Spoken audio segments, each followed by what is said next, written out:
as I grab like a big drumstick, I'll say that we're here to meet with the general, but we'll be just a moment. She nods and she goes, absolutely, sir. What is your purpose here? What should I tell the general when I request of him an audience for you? I'll pull out my holy symbol that marks me as a priest or cleric, and I'll say that we're independent contractors. We have some sensitive business with him. She quickly like bows very deeply. She goes, "Oh, brother, I didn't realize that you were one of Jatella's. I would be more than happy to speak to the general for you. Just give me a few minutes, please. Partake of the glories of our heroes, and I will be back promptly with his reply and escort." No, thank you kindly, sister. And she quickly like dwarves are natural sprinters over short distances, books it towards a side hall where probably the general's quarters or offices are. I can fast forward if you want, but if there's anything that you guys would like to investigate as amongst the hall, I'm gonna do kind of a time warp thing where it's like, if you want to investigate, that's how long it takes for the general to get back to you if you want to see things within the echo appearance. Edith was asking about an arena. Is there anything like that here? A little bit of entertainment? Yeah, so you guys would know that there's not an arena, so to speak, not at least like Skyrim, like where there's fight to the deaths. I'm thinking more like Greco-Roman wrestling and things like that. Like it's bouts of strength under safe pretexts where people can war each other, and it goes anywhere from like arm wrestling all the way to like grappling, throwing, all the way to even like combat of first blood. But it's like the moment you draw first blood, the fight's over. I want to try and finagle something here. You said that the deeps were pretty dangerous, right? They're a little bit untamed. Right, because there's like creatures that live in the deep. Is there maybe something set up where like we wouldn't fight like other sentient creatures, but like we could fight like some sort of animals or something that like the miners that were bored caught? Because like in the gold rush, miners actually did that. They'd fight like bears versus like cougars and. Nothing like that as far as the dwarves are concerned. They're more about family names as far as things are concerned. Like you know, it's lineages warring with each other through friendly combat and things like that. There's nothing like that. That, as far as you goes, I can say, like, as a DM / worldly entity, Host Truce is the place you go for gladiatorial, are you not entertained type combat. As far as here, it's much more contained Greco-Roman type combats. I mean, there's totally like battle with weaponry and stuff, but not against beasts and things like that. That's not. They don't find pride in dealing and fighting against caged entities. If you want to find true heroics and storages or stories for your lineage, you go out into the world and create your story. You don't do them in an arena. So we can go talk to the general and then wander around in the mines until we find something to fight. Yeah, totally. I mean, the mines are far definitely open to you all. So shortly after the female acolyte, the female dwarven acolyte, comes scurrying back to you guys, or y'all, and goes, the general has been awaiting you all. Sir Thorgil, please come with us. And I guess she goes, Sir Brother Thorgil. Sir Brother Thorgil, please come this way with your with your friends, and I will escort you to the general. At which point, she leads you down a side hall to where the kind of a military branch is, and you see like there's other doors too, like probably to expedite travel between like the military and stuff for the general. But the general, innately, Dorgil, you would know, he essentially will find his way into the Echo of Heroes just because of his station alone. Because you don't become the general if you do not already have a hero's lineage and story of your own, with etc.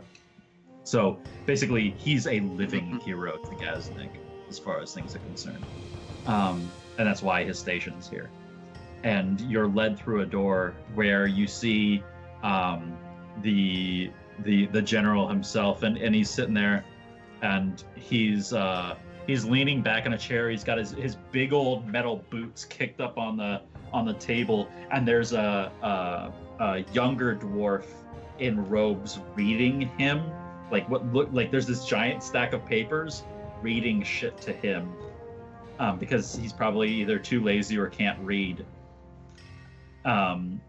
Things that he needs to deal with, and he's got a big old drumstick, like a mutton leg of lamb type thing, sitting there, and he's like waving it around as he's like spouting. He's like, tell them to go fuck themselves, like right when you walk in through the door. And That's not what I expected.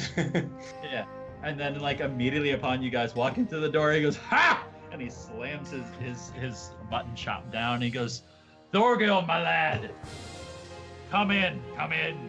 Who are these friends, possible heroes with you? And So, Thorgil, as we come in, I feel like way drunk. He's way drunk.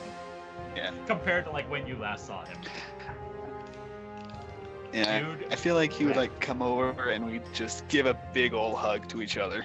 Yeah, totally. Like he like puts his boots down. Like I don't think he even does that. He like shoves himself out of his like throne chair up onto his desk and then steps down his desk over to you. And he like walks over, and like even though you don't have a real relationship, he like gives you a big old like bear hug. And remember, he's like wearing like no chest. He's just wearing like leather jerkins. He's got the big old battle axes on his back, and he just gives you this big burly like familial bear hug. As far as things go. So here's the question, Awesome. Thorgil, your family was. So I want to ask a question. Your family at one point was a prominent name within Gaznik or the Dwarven Smiths. Do you think that he would remember? Like, I mean, he's been around since your family. Do you think he would remember you? Is what I'm saying. Like. I don't think so. Like last time Thorgil was really why I'm kind of wanting around here. He was 12. He'd be like a little boy. Would he remember your family's last totally name? unrecognizable from what he became. He might have, but Thorgil doesn't really use the name. You I forget if I Thorgil's used last it name? last time You're we saw him. Thorgil, priest of Jatella. You're not Thorgil. Yeah, have you ever told the party your son last name? of and son of and Yeah, son of. no. Yeah. Okay, No. cool. I just wanted to know for like So role-playing did everyone? purposes how I needed to play the general.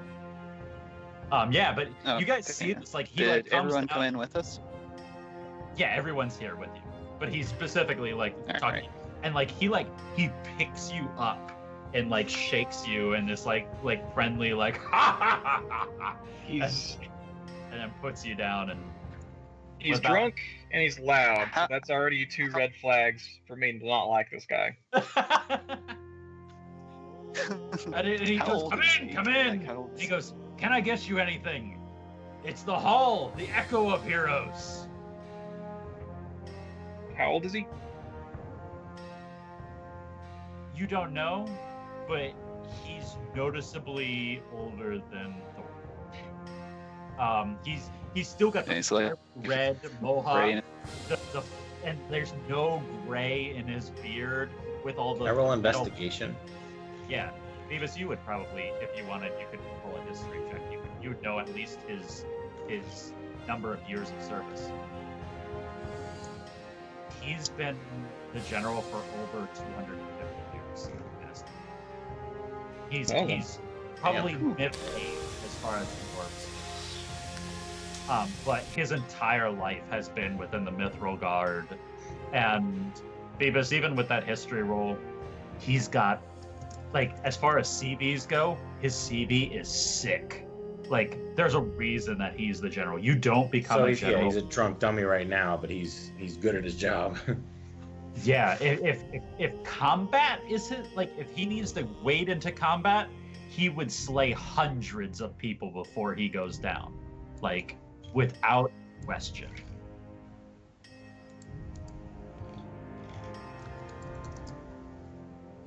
I mean, Okay. I'll Potential- introduce everyone. I'll say that Unless anyone rolls a he's stealth a check. building totem barbarian of a higher level than yourselves. If that gives you any indication as to his capabilities, anything but psychic damage, he halves the damage of mechanic. And, like, I mean, there's the scars all over his torso and body, combat, and especially the deep fighting hook horrors and just the nastiest entities of the denizens of the earth. He's been the front runner. Dwarves do not play the, oh, I'm the general, I'm hiding from, I'm commanding from the back. He's like, where's the battle the worst? And I will have my axe buried in whatever entity it is that's making it a problem. That's this guy. So I think on his good side. Yeah, but I mean, he's innately more friendly towards the dwarves than especially your fair-haired self. He recognizes yourself as one of the hill dwarves.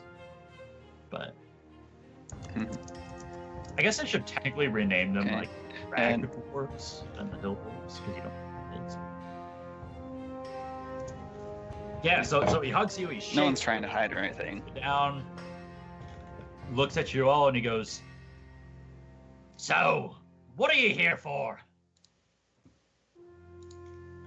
What can I do for you?" Well, Shouldn't he know? you summoned us. Oh shit! Right.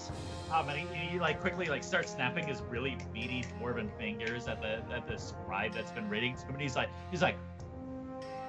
"Why did I summon them?" And quickly the dwarf runs over to him and he goes, "The murders, sir. They priest of Tutela offered his services to you." He goes, "Right! Fuck me right!" And he goes, "Listen, Gorgo, my lad, I have a bit of a problem.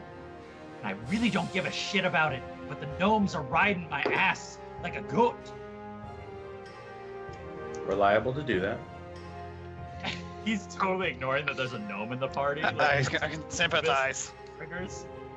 And he goes, "Listen, there's been an issue, and the Lightbringers and those Black Blast family have been jumping down my throat about it. There's been a couple murders. The one that you walked on is not the first. Merely the one of most import to the dwarves and the gnomes of Gaznig. Somebody or something has gotten into our city and been slaying our people, desecrating our tombs. Just been a fucking living shit to us. And I need your help." I saw the damage in the tombs myself. He gets like really morose when you say that, like this, like almost sober. He goes, "Right. Not a lot of dwarves understand. We've increased the guard fourfold as far as our ancestral tombs go. But that thing, whatever it is, those people that whatever its purpose is, it's been able to get slipped past. Our guards, and it should be monstrous. You saw the claw rakings.